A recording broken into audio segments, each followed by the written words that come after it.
Wow! The Fendi first. Nice one. Yeah. Regalo to ng daddy mo. I got you something pala. Hindi siya kasing mahal ng bag mo. But here, a concealer. Thank you. I only bought it para hindi mo na akong binubulabog sa room ko. I still appreciate it, Kayla.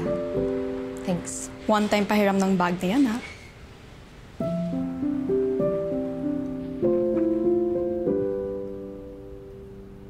Kamusta si Violet? Ayun, Chim. Pinaninindigan pa rin niya ang pagiging CEO. Huwag mo na munang intindihin si Violet ngayon, Lily. Ang intindihin mo yung problema natin sa Crestmont. Yun nga po ang kinakatakot ko, Chim, eh. Yung pagsastrike ng mga tauhan natin. So anong mga solusyon ang naiisip mong gawin? Wala pa po ako naiisip na gagawin. Isipin mo na lang, Lily, kung ano ang gagawin ng papa mo kapag siya ang nasa sitwasyon na to ngayon.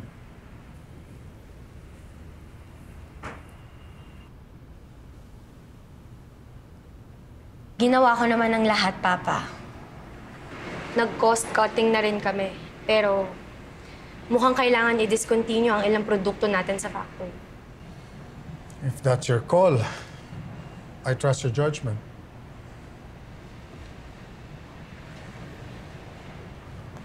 Meron pa ba?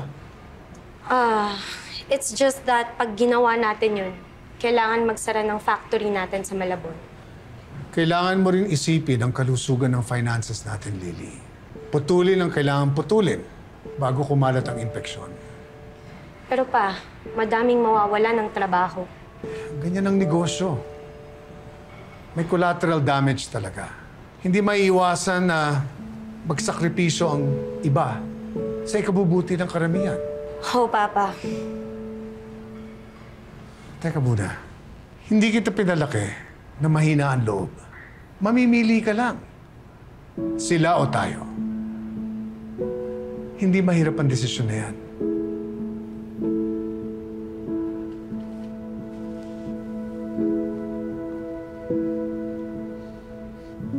Anong gagawin ko, Ma? Ano naman ako? Lily? Di okay ba?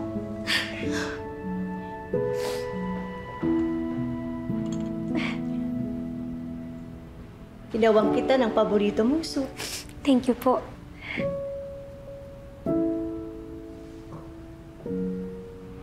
Alam ko, namimiss mo ang mama mo. Lahat tayo kailangan ng isang ina. Andito ako para punan yan para sa'yo. Sabi niyo po noon, mahusay si Mama humawak ng negosyo. Oo naman. Hindi lalago ang Crestmont kung hindi dahil sa kanya. Siya ang secret weapon ng papa mo. Sa tingin niyo po kaya kung sakaling nabubuhay pa siya, sasang-ayon siya sa mga desisyon ni Papa?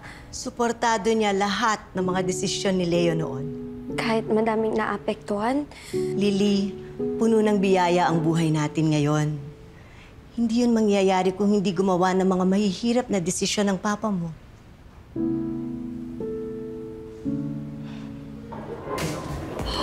Hoy, B! Buti na lang sale tong librong to. Ito din, Bibi. Nakita ko. Tama ba yan? Ay, gusto ko din to. Oh, baka naman buong weekend ka na magbasa niyan, ha? Ayoko lang mawala yung edge ko sa marketing. Ay, B, alam mo ba yung sinuggest ko na outreach program, sinasagawa na. Oh? Congrats! Ang galing talaga ng girlfriend ko. Pero hindi matutuloy yun kung hindi ako pinagtanggol ni Ma'am Lily sa board. Wait, Parang napapamahal ka na sa Crestmont na yan, ha? mahal agad. Ay, oo nga pala. Ako nga lang pala ang mahal. Talia, Edwin! Ay, nakabili na ako ng tinapayo. Ito, paborito yan ni Belinda. Baka sakaling mas mabilis siyang mag-recover kapag nakain na yan. Thank you po. Ay, teka nga pala, banggit mo na ba sa nanay mo yung tungkol sa mga tsuwa? Ay, hindi pa po eh. Naiintindihan ko, mahirap sabihin ang totoo. Pero hanggat hindi mo ginagawa yung tama, mahihirapan ka talaga. Alam ko naman po, tita. Pero mahanap lang po talaga ako ng tiyempo. Alam mo, Bi, sa tingin ko, kailangan mo na din talaga sabihin. Kasi sabi nila, ang pangunahing sumisira ng pamilya ay yung paglilihim. Ang naidahan-dahan, ha? Baka mamaya biglang bumuka yung tahi nyo.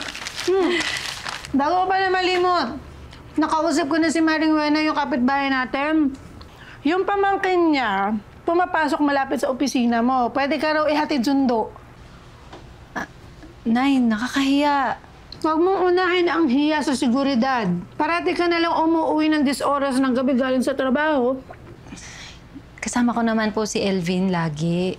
Eh, yun na nga. Para hindi na rin mapagod si Elvie. Nagtatrabaho din yung bata. May sasakyan naman yung pamangkin na yun ni Maring Wena. Pwede ka raw sumabay-sabay. Ano nga bang address sa opisina mo? Ay, Nay, okay lang kay Elvin na sunduin niya ako araw-araw. Tsaka, Nay, seloso yun. Baka mamaya pag-awayan namin yung pagsabay ko ng uwi sa ibang lalaki. Huwag ka mo siyang magselos. Matanda na yung pamangkin na yun ni Maring Wena. Aga kasi nabuntis nung kapatid niya. Ikaw talaga, Nay. Pagdating sa mga ganyang bagay, ang bilis ng tenga mo. Eh, ano naman gusto mong gawin ko? Humilata sa kama. At least, nalilibang ang utak kong sa chismis. Teka, sayang mag-aalala lang ako sa'yo. Eh, huwag na kasi kayo mag-alala. Makakasama yan sa inyo. Dahlia, ina ako. Hindi mo maaalis sa akin ng mag-alala.